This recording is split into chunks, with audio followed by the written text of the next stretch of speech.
Dar aula pode ser tão simples como abrir um livro. E não estamos falando de um livro didático.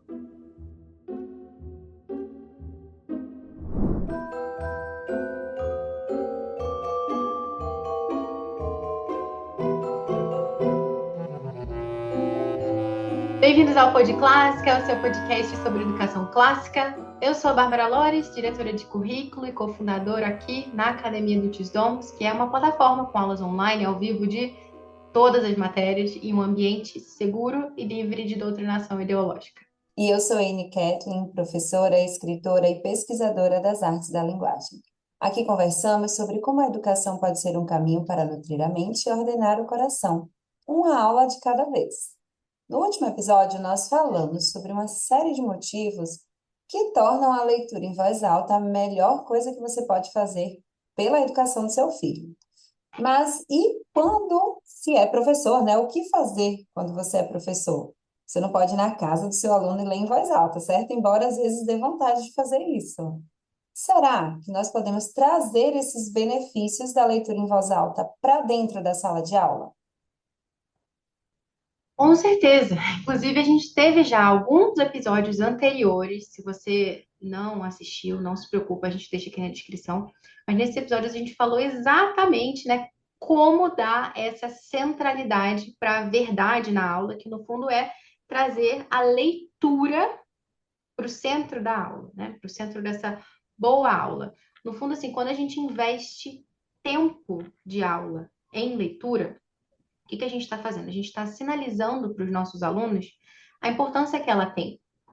De que adianta você ficar falando, olha, alunos queridos, leiam, ler é muito bom, a leitura é importante. Se fosse tão importante assim, a minha professora pegaria, né, um tempo da aula dela e faria isso, afinal é algo importante, não é?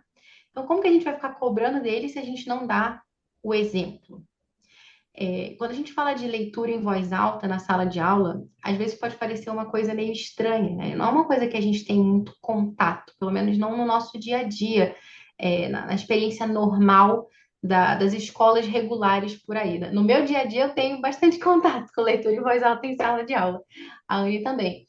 Mas parece uma coisa, né, de outra época. Quando eu penso em leitura em voz alta em sala de aula, eu até falei com a Anne isso outro dia, o que me vem na cabeça é uma série da Netflix, que não é da Netflix, é do Hallmark Channel, que saiu na Netflix, acho que ainda deve estar lá, que eu assisti quando eu estava puérpera, lá com a minha segunda filha, Laura, no colinho. A menina não dormia de jeito nenhum, ficava eu acordada lá, de madrugada, vendo When Calls the Heart, que é quando chama o coração. E eu já te falei que essa série tem tudo a ver contigo, né, Anne? Porque tem uma professora, quem nunca assistiu, assim, é uma moça que é da cidade grande, assim, e ela vai para o interior. Essa série foi inspirada numa série de livros de uma escritora que ela fala do Canadá no original, né? Então é uma cidadezinha lá do Canadá, é, bem naquela época assim em que ainda estavam ocupando aquelas cidades mais a oeste, né? Então ela vai ali para a região de Calgary, parece. Enfim, eu não sei exatamente o quanto corresponde a série ao livro, mas o fato é que ela estava toda acostumada assim com cidade grande, ela chega numa cidadezinha pequena e ela tem aquilo que eles chamam de como é que é? One Room Schoolhouse. Acho que é isso, é uma sala de aula em um único cômodo e você tem ali crianças de várias idades e aquela professora lá, né? Eu acho fofo, porque ela tem umas sacadas assim de falar de botânica, de literatura. Eu acho tão Charles Mason em alguns momentos aquele negócio, eu acho muito Muito. fofo. E ela se veste super bem e tal. É, e algo muito marcante nessa série é que ela lê em voz alta para os alunos na aula. Então ela pega lá, abre o livrinho e tá lá lendo e tal. E eu falo que tem tudo a ver com a Anne, porque depois o par romântico dela é da polícia montada, né, Anne? Então faz toda uma. É, tudo a ver. Mas enfim, o fato é que, às vezes, né, quando a gente fala de leitura em voz alta, nesse contexto de sala de aula, pode parecer uma coisa muito assim, de outro tempo, sei lá, né? Algo que a gente perdeu realmente a conexão, né? É, e assim, eu acho que para algumas pessoas soa até estranho, sabe? Como se pegar um livro para ler no meio da aula fosse um sinal de insegurança do professor. Ah, o professor não dá conta de dar aula, ele tem que pegar o livro para ler. Ou então, sei lá, meio tedioso, né? Ah, ficar todo mundo parado aqui agora ouvindo o que esse professor está lendo, nossa, que coisa, né? Então, eu queria assim, que esse episódio a gente conseguisse trazer bem para a prática, por que usar leitura em voz alta em sala de aula? Será que isso não é um obstáculo? Né? Porque a gente falou uma série de benefícios da leitura em voz alta, a gente falou artigos científicos, uma série de coisas no episódio anterior, que vamos deixar aqui na descrição também. Mas será que isso não é uma coisa só para fazer em casa? Será que tem um lugar para isso na sala de aula, com um monte de crianças junto? Como que dá para fazer isso sem dispersar a atenção dos alunos, né? Sim, sim. É, bom, quando a gente ouve assim, você falando e tudo mais, para mim parece até estranho uma sala de aula em que não tem leitura em voz alta, né? Realmente assim faz tão parte do nosso cotidiano que para mim é estranho o contrário. Mas assim, quando a gente fala em leitura em voz alta e dentro, né, desse método que a gente segue, tem alguns pontos que são muito importantes. Que o livro é o centro de uma aula Charlotte mesmo, a gente já falou aqui também, né, sobre a centralidade da verdade no método. Mas como a gente faz isso, né? De forma muito prática. Então, eu acho que tudo começa pela escolha, né? De um texto cativante, né? De um livro de boa qualidade. Eu já ouvi até você comentar muito sobre isso, Bárbara, porque, para quem não sabe, agora eu estou aqui com a Bárbara, mas eu sou uma espectadora do Pod Clássica, né? Que eu estou realizada. E assim, eu ouvia muito, era a minha companhia de dobrar roupas. E eu ouvia, sempre ouvi você falar muito sobre isso, a Juliana também, né? Acho que a gente tem que oferecer o melhor, nunca pegar assim, um texto pobre para você oferecer para a criança. Então, ir na sala de aula, isso é primordial, né? A escolha de um bom livro, né? Esse livro que é vivo, por quê? Porque traz uma linguagem rica, traz ideias cativantes, ele vai ali enfim, envolver o seu aluno realmente, ele quer ouvir. Meus alunos, eles ficam ansiosos pela chegada da segunda-feira, eu vou abrir esse parênteses, que é o nosso dia de literatura, né, que a gente vai ler mitologia, vai ler Shakespeare, então eles ficam ansiosos. Mas assim, se a gente escolhesse um texto qualquer, né, um livro qualquer, só para preencher aquele momento de leitura, com certeza eles iam falar, sério que hoje é leitura? Né? Seria diferente, né? Então, a escolha do livro faz assim com que é primordial para a experiência ser boa ou ruim. Então, um primeiro contato ali, né, com uma leitura realmente interessante, rica em vocabulário também. A gente vai falar um pouquinho sobre essa questão do vocabulário, a gente já falou no anterior, mas em sala, eu acho que é essencial. Então, eu escolhi um bom livro, né? Escolhi uma ótima leitura ali. Se eu tenho dúvidas, como eu faço essa escolha? A Bárbara tem vários vidas aqui também, né? Dando aí uma direção. A gente faz alguns eventos anuais também, indicando o livro. A gente tem postado no Instagram alguns vídeos também sempre indicando ali livros para diversas idades, preenchendo esse currículo. Mas, Fanny, oi, desculpa te cortar também, mas eu tenho que contar um negócio muito legal. pode Que contar. a gente está gravando isso aqui numa terça-feira, né? Então Sim. guarde isso. A Anne falou para vocês que ela dá literatura na segunda. E eu também, porque esse ano eu também tenho minha turma de arte da linguagem na academia. Fiquei chique demais, gente. Então, então minha equipe está me treinando agora. Eu treino a equipe me treina. E tá sendo bem divertido, assim, poder me aproximar mais desse curso também e estar em contato com os alunos, enfim. É, e ontem a gente teve Shakespeare, né? Justamente nosso dia de literatura, e eu tô com uma turma que acabou de ingressar na escola tércia, né? Então, aqui na academia, a gente divide por faixa etária, né? Tem escola prima, que 6 a 8 anos, segunda, 9 a 11, e a partir de 12 anos vai começando a escola tércia, e depois o ensino médio, nono ano, ensino médio, escola quarta. Assim, o contato deles com Shakespeare começa antes com contos, né? É, textos, né, recontados, né, as peças recontadas, né, por bons autores, mas não são ainda as peças no original. E na escola técnica começa esse contato com as peças mesmo, né, traduzidas ali no próprio formato de de texto teatral mesmo, né? Com as falas dos personagens e tudo isso. E a gente começou a ler ontem, super legal, beleza. Eu até meio preocupada, falei, nossa, será que os alunos vão achar muito difícil e tal? Mas eles saíram bem, narraram bem o texto, ok. Aí hoje uma das alunas falou, ah, professora, a primeira coisa que ela me fala praticamente na aula, eu queria que fosse Shakespeare todo dia.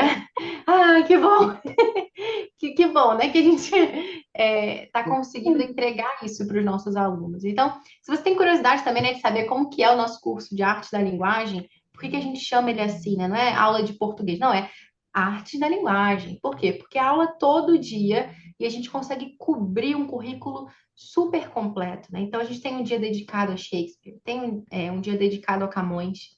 Quando eles são pequenininhos, a gente tem ainda a mitologia grega, contos de fada, fábulas, né? Isso tem uma progressão. A gente tem aquele dia, né? Considerando agora essa turma, né, que eu tô falando para vocês, né? Que são aqueles um pouquinho mais velhos. A partir de 10 anos a gente começa a introduzir gramática também. Antes tem toda a parte de alfabetização. Tem o dia que a gente dedica à narração escrita. Enfim, é um currículo muito rico, muito completo, e a gente consegue oferecer turmas bem reduzidas. E por que que isso é importante, né? Ter ali 4, 5, 6 alunos na sala de aula, no máximo 8, às vezes nem chega a isso, para que a gente consiga oferecer para os nossos alunos a oportunidade de falar, de narrar.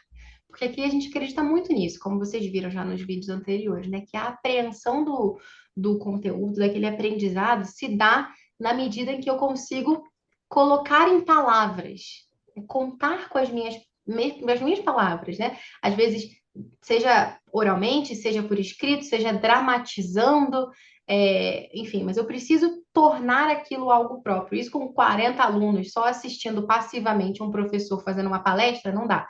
A gente precisa dessa interação, dessa troca, né? De ter aquele momento de narrar de fato. E aí que eu queria chegar, né? Se vocês quiserem saber mais também de arte da linguagem, a gente deixa aqui, né, na descrição as informações do curso.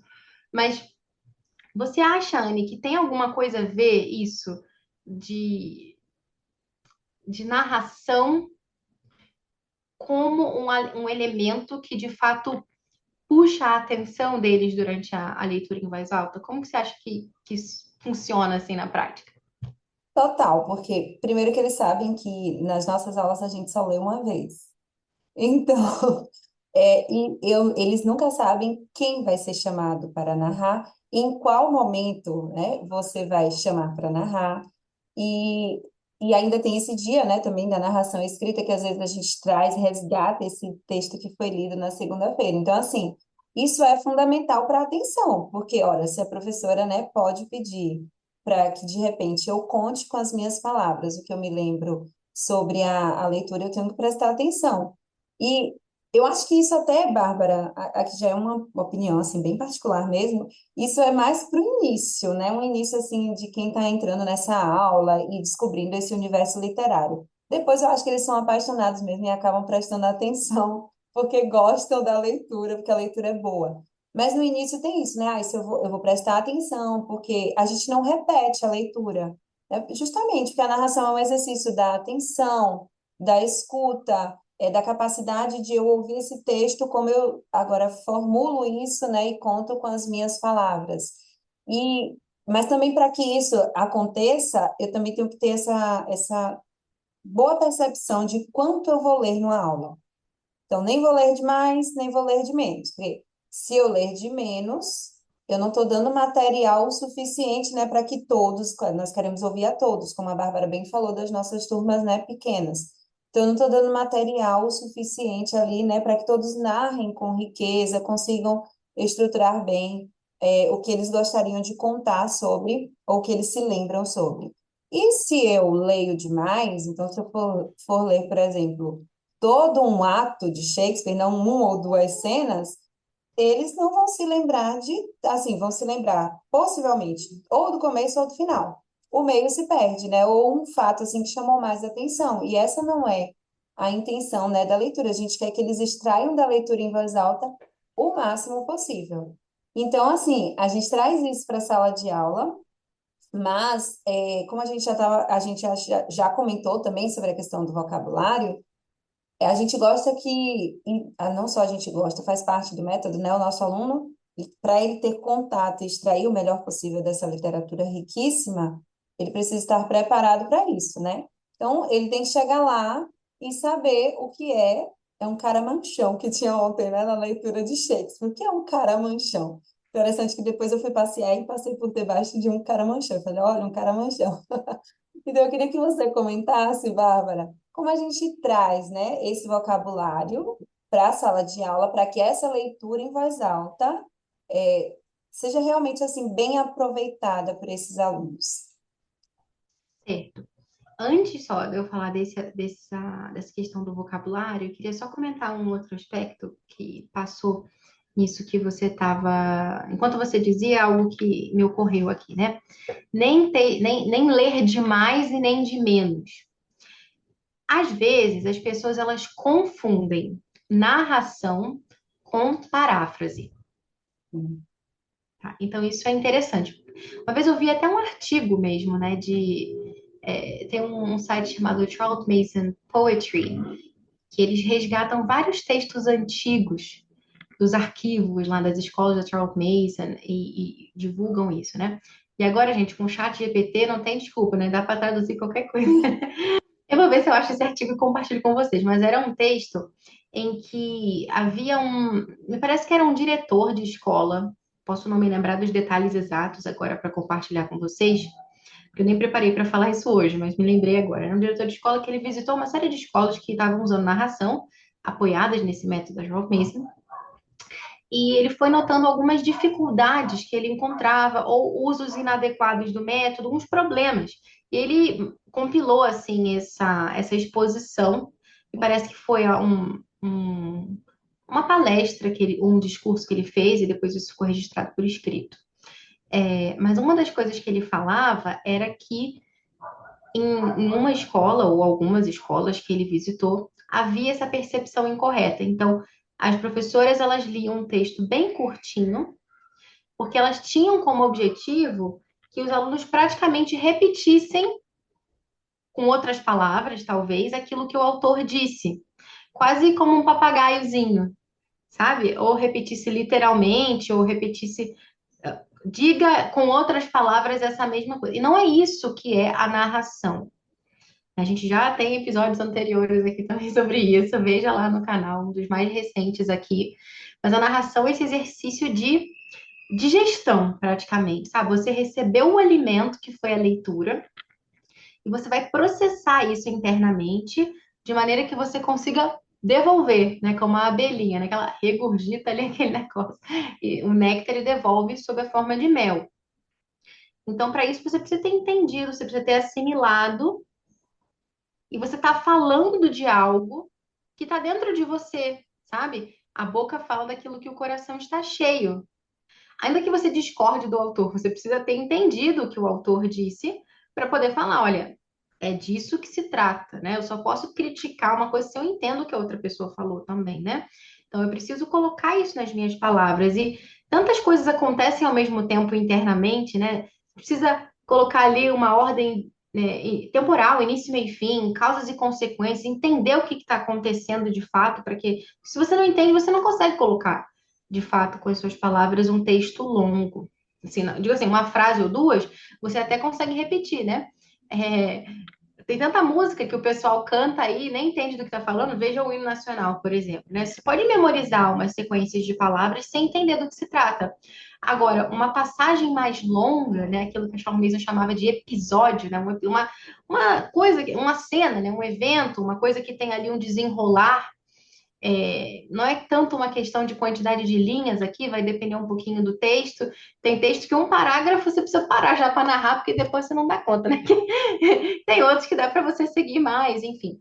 Então você precisa realmente sentir, e até os alunos mesmo, porque uma quantidade de texto que funciona para uma determinada turma com uma determinada idade, com uma determinada experiência prévia, não é a que vai funcionar com a outra. Ou dentro de uma turma, uma quantidade que você pede para um aluno, às vezes não é a quantidade que você pede para o outro aluno. Você Sim. precisa ter esse olhar, você precisa conhecer os alunos. Por isso que também turmas pequenas ajudam bastante, né? Então, isso eu queria falar antes de falar a questão do vocabulário, né? Então, a gente tem alguns vídeos aqui, né? Nosso podcast agora é vídeo, né? Enfim, a gente tem ah, alguns episódios anteriores que tratam do método da lição, que é quando a gente fala, né? Todo aquele passo a passo de uma aula no método Charlotte Mason, que começa lá com preparação, leitura, narração, discussão. E quando a gente fala de preparação, um ponto que a gente chama sempre a atenção é a questão do vocabulário. E esse é um ponto que leva, às vezes, as pessoas a se coçarem. É um ponto polêmico. Então, o que que acontece? Nos textos que a gente lê, tem palavras que as crianças não conhecem. Até aí, tudo bem. Queremos expandir o vocabulário deles, né? A gente precisa introduzir novas palavras, colocá-los em contato com um texto rico. Faz parte. Tem gente que fala assim: olha, se você encontra uma palavra no meio do texto que é difícil, que a criança não entende, pare ali naquele momento, vá buscar um dicionário, peça a criança para consultar, procurar aquela palavra. Do contrário, a gente está criando um analfabeto funcional, praticamente, né? Uma pessoa que se acostuma a não entender o que lê, né? Algumas pessoas defendem essa ideia. Agora, tem alguns problemas aqui. Um dos problemas é, como você falou, Anne, dentro desse método a gente quer atenção total, e para isso a gente faz a leitura única. É nada daquela coisa de, sabe, quando a gente pega um livro, a gente, burra velha, pega um livro e aí lê 5 vezes a mesma página, porque a gente não A lembra mais o mente que acabou de ler. longe. Não, A mente longe. a gente não quer criar esse hábito nos nossos leitores. Então a gente lê uma vez e eles sabem que eles têm que narrar com aquela uma leitura. Então, é quase que um gatilho de escassez, né? Como o pessoal do marketing fala. Cara, tem que prestar atenção nisso agora, porque senão é igual garantir a promoção até as 23h59. Você, às vezes, nem queria comprar um negócio, você, vou comprar, porque depois eu não vou poder comprar, né? Isso é ruim até, né? Enfim, mas o fato é que uma espécie de mecanismo que a gente pode ajudar para criar o foco ali, né, na leitura. Sim. E aí, a gente faz então a leitura uma única vez, a criança faz a narração. E agora imagina se no meio dessa uma leitura, eu peço para essa criatura parar de ler e buscar um dicionário. Ele já esqueceu o que ele leu. Quando ele voltar com o dicionário, ainda vai procurar as palavras, aí que vai desandar o negócio, não vai funcionar, entendeu? O bolo vai solar, não vai. E aí, a gente perde o fio da meada. A gente que tem a experiência de usar a narração no dia a dia, a gente sabe que o aluno, às vezes, ele até tem aquela sede de falar, ai, para agora, porque eu quero narrar, sabe? Tipo, se ler mais um pouquinho já me perde. Eu preciso ir parando, é igual comida. Você enche a boca com comida demais, você não consegue mastigar aquilo direito, você fica entalado, não vai funcionar. Tem uma quantidade adequada para cada momento. E se você corta ali o fluxo da leitura, isso fica difícil de você retomar depois. Então, qual que é a solução para isso? Tem duas. A primeira, você separar uma listinha ali de vocabulário, que é o que a gente costuma orientar, né, na preparação. E nisso a gente se inspira muito nessa formação, né, que eu e a Juliana tivemos lá em Minnesota, nos Estados Unidos, que é uma formação promovida pelo Ambleside Schools International, chama Summer Institute, né, que é uma formação específica para professores dentro do método Charlotte Mason. E eles ensinam assim, né? Separe lá o seu vocabulário, no início, as palavras que são pedras de tropeço, né? Que sem essas palavras a gente não vai conseguir compreender direito do que trata o texto. Não é algo que dá para você inferir, você precisa realmente explicar. Coloca, por exemplo, no quadro ali essas palavras, explica o significado, pede até a narração do significado, né? Para ver se todo mundo entendeu. Fulano, o que você lembra do que tal coisa significa? Tal, ok. Caramanchão. Enfim, e aí, bola para frente, vamos para o texto, e essas palavras não vão ser algo que vai, né? Sabe aquele momento que o aluno para no meio da leitura e fala, o que que é não sei o quê? Ai, e agora, né? Não, a gente não quer que isso aconteça, então a gente já antecipa. É melhor prevenir do que remediar, Sabe tá? a sensação que eu tenho quando isso acontece, sabe aquele emoji da carinha derretendo? Hum, Não exato, que me dá. exato. Mas é isso, sabedoria popular, melhor prevenir do que remediar. Vai lá tua listinha. Também não dá pra botar um negócio gigante que a pessoa não vai conseguir lembrar depois, né? Então, é o caso de você, às vezes, separar conforme os trechos, né? Por isso que a leitura prévia é tão interessante. Então, por exemplo, vou ler esses dois parágrafos aqui, tem essas palavrinhas aqui antes, depois, antes de eu ler os próximos dois parágrafos, eu tenho já uma outra listinha de palavras, enfim, né? Dá para ir distribuindo. E a outra questão é aquilo que a própria Charlotte Mason defende, né, na obra dela, que é você ajudar, no fundo, aquela criança a se tornar um leitor que tenha capacidade de compreender pelo contexto. Por exemplo, né, eu estava nesse texto mesmo do Shakespeare, tinha uma palavra que era imbuída. E eu tinha visto com os alunos essa palavra imbuída e expliquei, né, que é quando você está cheio, basicamente, né, de alguma coisa. Então, Ana estava imbuída de coragem, quer dizer que ela estava cheia de coragem, ok. E aí, quando eu falei a palavra imbuída, numa outra aula, a aluna não lembrava o que que era, qual que era o significado. Mas ela leu a frase e falou: ah, significa cheia, pelo contexto. Ela não lembrava o significado descolado do texto, digamos assim. Mas vendo ali no texto, isso aqui só pode ser cheia, né? Não vai ser desprovida, não é isso, entendeu? Dá para entender pelo contexto.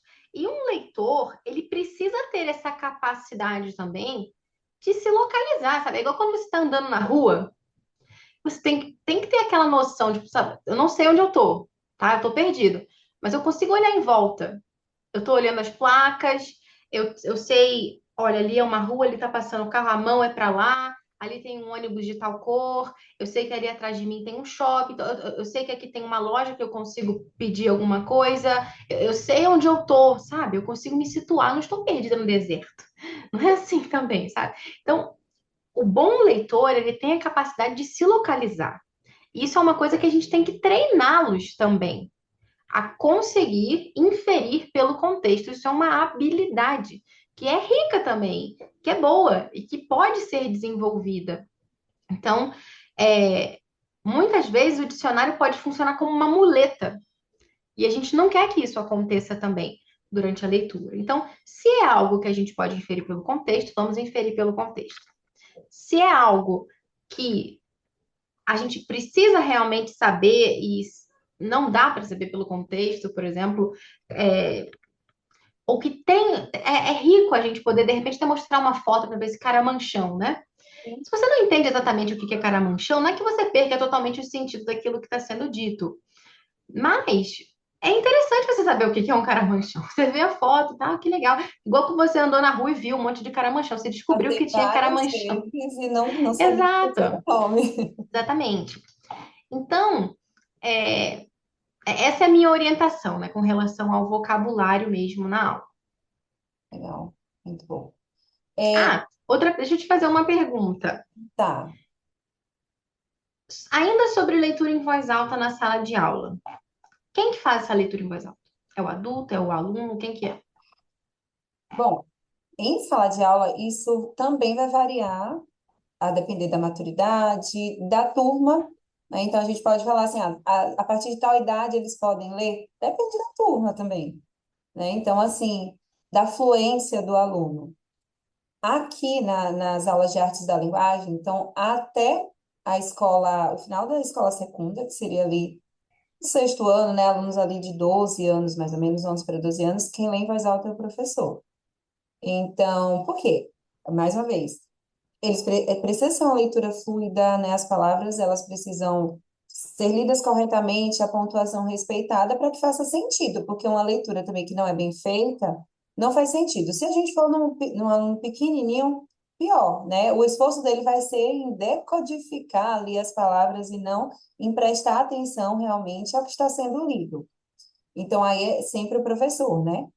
Agora, quando a gente começa ali na escola teste, os alunos já têm um pouquinho mais de habilidade, já se espera isso, né, pelo menos, e a gente trabalha essas peças originais, aí é super interessante fazer essa leitura partilhada. Então, como são textos escritos para serem dramatizados, então a gente chama ali um vai ser o personagem tal, outro tal.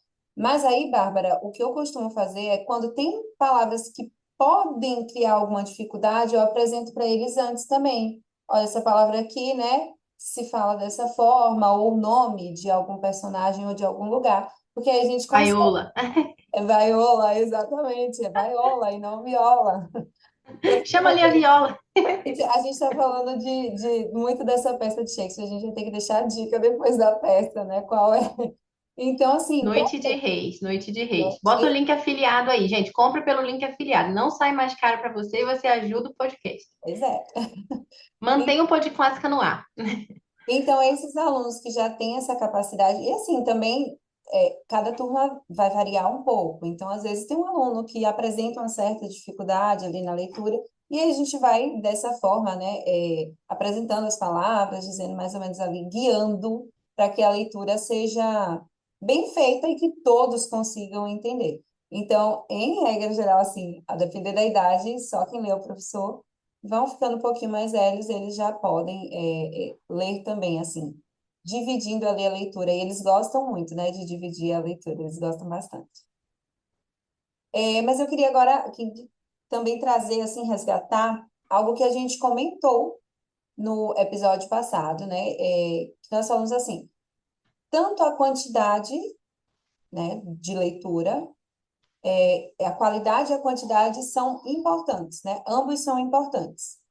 E nisso, os audiolivros, eles podem ser, né, aliados aí, nessa questão da quantidade. Agora, e na sala de aula, Bárbara? Porque assim, em casa, ok, eu posso estar lavando louça e escutando, né, meus filhos brincando e escutando, mas e na sala de aula? Tem lugar para os audiobooks, os audiolivros? Tem sim. Inclusive aqui na academia, às vezes a gente lança a mão desse recurso. Vou dar até uma dica para vocês daqui a pouco. Eu penso que a prioridade na sala de aula deve ser ter o livro em mãos, sabe? Até para que essa imagem se grave, sabe, na mente dos nossos alunos ali. É, é claro que numa aula online a gente compartilha a tela, não é exatamente da mesma forma, né? Mas pensando aqui no contexto de uma sala de aula física, sempre melhor ter o livro em mãos. Mas tem alguns contextos que o audiolivro pode ser muito interessante. Por exemplo, se tem um audiolivro lá que tem uma leitura dramatizada de Shakespeare, por exemplo, com atores, enfim, pode ser muito rica essa experiência. Aqui, por exemplo, a gente tem um material que a gente usa com os alunos de ciências, que eu, pelo menos, nunca consegui achar o livro para comprar.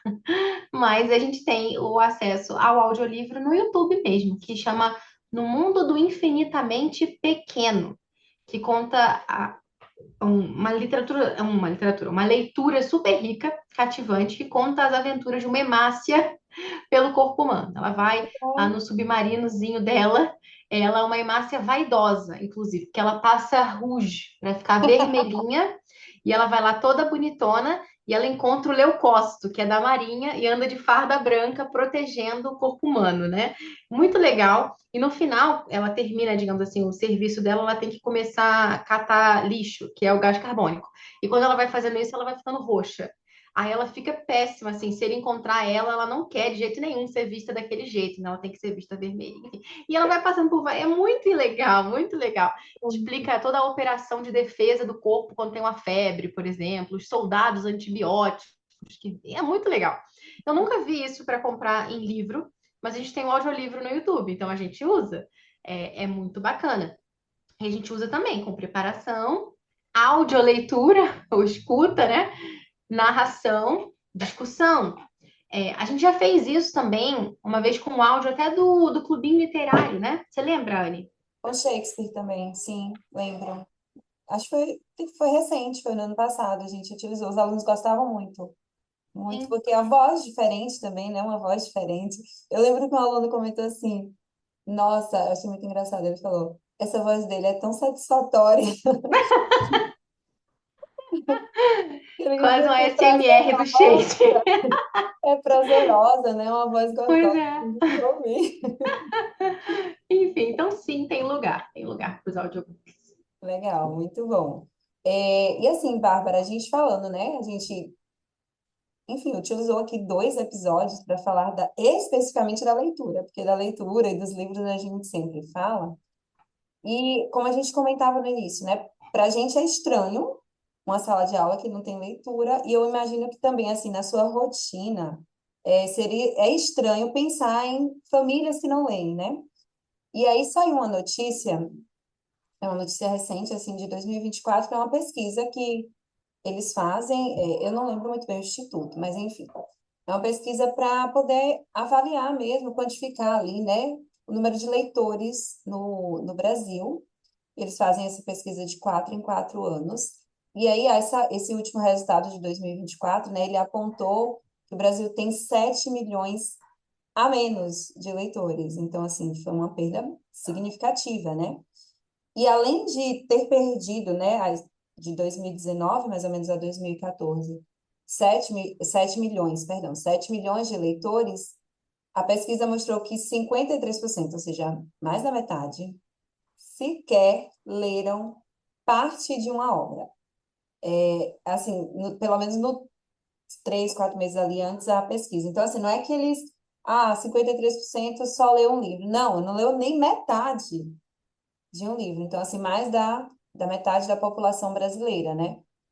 E, E assim, metade você ainda está sendo generosa, né? Uma página seria uma parte de um livro. E não leram nem isso aí nos últimos pois 3 meses. é nada, assim. Então, eu acho que é um dado, assim, que é muito alarmante, né? Eu fico impressionada. Ano passado também saiu uma pesquisa, não sei se você acompanhou, que mostrava que tinha crescido o número de compras, de procura por livros, mas eram de livros de colorir.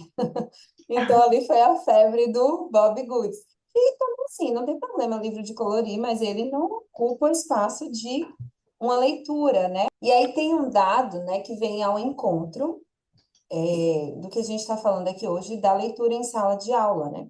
Então, para aqueles que leem de alguma forma, né, não necessariamente são grandes leitores, quando perguntado, assim, qual o lugar que eles têm como referência de um lugar de leitura, então, eles perceberam que caiu significativamente a escola sendo mencionada como essa referência, né, de local para leitura. Então, dentre os que leem, o espaço em que eles pensam assim, o espaço de leitura é a casa.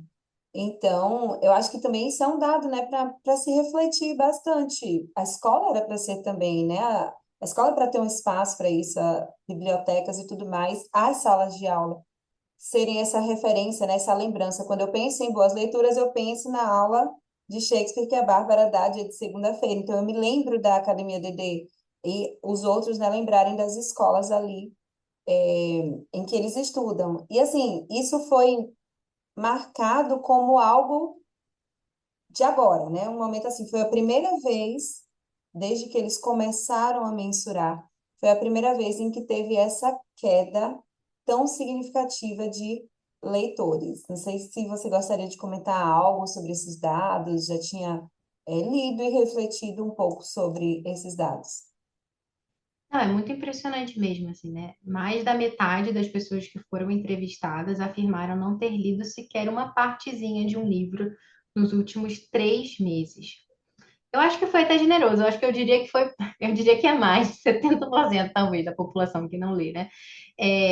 Mas meio que a gente já até intui isso, sabe? Pelas pessoas da nossa convivência, pela situação geral, a gente meio que já, ok, né? A gente tá meio acostumado com essa situação, sabe? Eu já sabia que as pessoas não leem nada.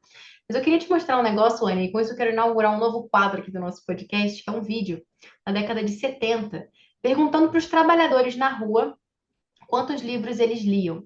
Porque às vezes a gente tem essa ideia também, poxa, eu não consigo ler nada, porque eu tenho muita criança para cuidar, porque eu tenho trabalho, porque eu tenho, enfim, uma série de coisas para fazer.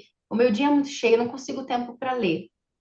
Agora, vamos ver como que era na rotina dessas pessoas ali na década de 70. Será que eles tinham mais tempo livre do que a gente? Será que tinham menos tempo livre? Dá uma olhada, eu vou fazendo umas pausas aqui para a gente conversar. É a primeira vez que você assiste esse vídeo, né, Anne? Eu acho que sim. Eu não sei ainda qual é o vida, vamos ver.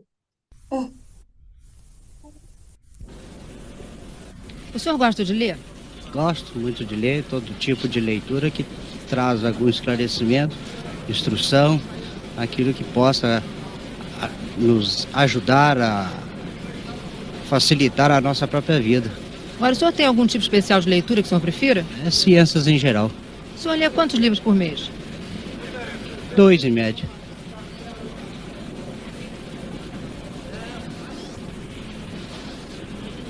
Você gosta de ler? Eu gosto, leio muito. Que tipo de livro? Policial, romance, variedade. Quantos você lê por mês, mais ou menos?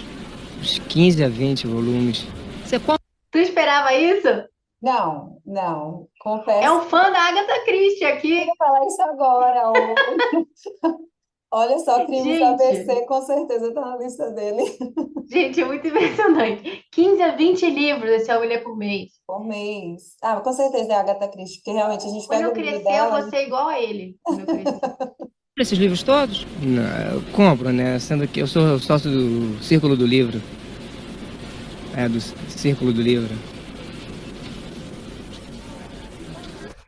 Legal que o pessoal fica parado assim, olhando pra câmera, esperando cortar, né? Tipo, engraçado. Vamos ver. Você gosta de ler? Adoro literatura.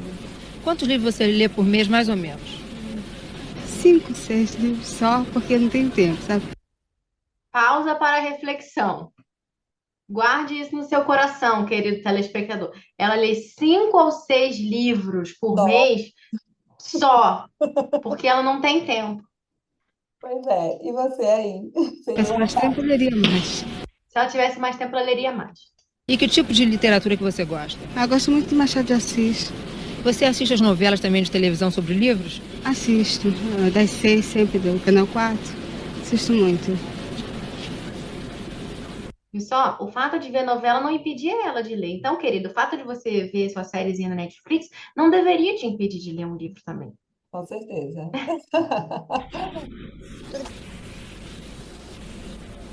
Você gosta de ler? Gosto, sim. Que tipo de livro? Didáticos.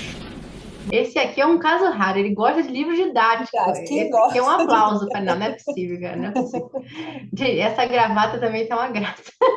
Você lê muito? Mais ou menos, quando há tempo para ler. Mais ou menos quantos por mês?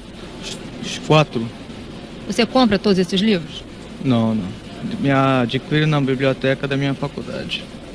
Que curso você faz? Economia na Suesc. Pode explicar. Muito obrigada. O legal é o pessoal atrás olhando também. Não dá a impressão também de que eles ensaiaram o que eles iam falar? Sim, porque é até o jeito, É assim, muito esse certinho. momento todo mundo olha para a câmera, né? E fica todo mundo assim. Agora, É, pode falar. não, eles falam quando há tempo, não sei o quê. Tipo assim, ninguém fala isso naturalmente, né? É, exato, eu ia falar justamente disso. Eu não sei se eles ensaiaram, né? Eles quiseram trazer essa forma, assim, bem perfeitinha de falar, né? Com esse vocabulário. O primeiro mesmo falou, nossa, perfeitamente, eu não sei nem replicar o que ele falou. Mas, ou realmente é porque é da leitura, né? Eles têm esse vocabulário porque leem bem. Bom, mas é bem engraçado, muito bom. O senhor lê muito? Leio. Que tipo de livro? Romance. Quanto o senhor lê mais ou menos por mês? Olha, esse mês eu li 3 livros. E o senhor compra todos que o senhor lê? Compro. E qual é o livro que o senhor prefere normalmente? Olha, normalmente eu gosto de romance mesmo, né? Mais ficção ou É romance? ficção. Ficção. O senhor tem algum autor preferido? Eu gosto de Cronin. Eu consegui entender a quantidade que ele falou. Você gosta? Ele falou que lê 3 livros Ah, no mês, 3. mais ou menos. Mas esse dia disse que lê muito, né? A outra falou que lê 5 ou 6, mas acha pouco. Sim. É, Então, cada um tem um assim, livro diferente, né? De é repente. engraçado. Não, mas mesmo que pareça ensaiadinho, né? Tipo, parece que eles planejaram antes o que eles iam dizer. Mas parece muito sincero também. Parece que a pessoa realmente está falando Sim. o que ela vê. Cara, é muito engraçado ver esse look do pessoal. Essa aqui tá até fumando um cigarrinho, fazendo a entrevista. De ler? Gosto. Que tipo de livro? Policial, romance. Quantos você lê por mês, mais ou menos? Os 3 livros. E você compra todos que você lê? Compro, eu gosto. Mas você compra, só lê livros comprados ou tem alguma biblioteca, alguma coisa? Não, também troco. Biblioteca também apanho.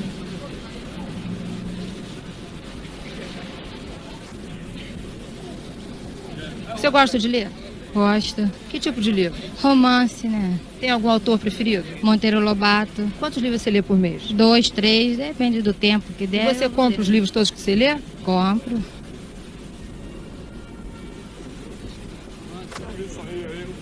Você gosta de ler? Gosto. Que tipo de livro? De ficção científica. Você tem algum autor preferido? Tenho Isaac Asimov. E você lê quantos livros por mês? Uns 3 já. Já li O Despertar dos Deuses com ele. Tô lendo agora O País da Metamorfose. Você tem tempo para ler? Tenho, na condução eu leio. E você compra os O que o pessoal faz agora na condução, Anne? Instagram. livros que você leu ou tem alguma biblioteca? Enfim, Você sabe que minha mãe tem essa tese, né? Que minha mãe, como você dá conta de tanta coisa? Porque eu não fico presa no celular, talvez, né? Essa seja a solução também para a leitura, possivelmente.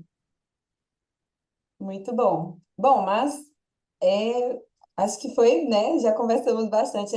Bárbara, um dia a gente vai conseguir cumprir o combinado dos 20 minutos, de não tomar o tempo do pessoal. Um dia a gente consegue, tá? Esse dia ainda não chegou, mas um dia chegará. Então, muito obrigada por nos acompanhar até aqui. Se você ouviu até o final, deixe um comentário contando se você lia mais há 10 anos ou se você lê mais hoje em dia. E enquanto isso, sigamos o conselho de Charlotte Mason e vamos tentar, ainda que de forma imperfeita, fazer da educação uma ciência das relações. Em outras palavras, tentar, em cada disciplina, levar as crianças a trabalhar com ideias vivas. Neste campo, pequenos esforços são honrados com grandes recompensas e percebemos que a educação que oferecemos excede tudo o que pretendíamos ou imaginávamos. Até a próxima, pessoal. Tchau, tchau.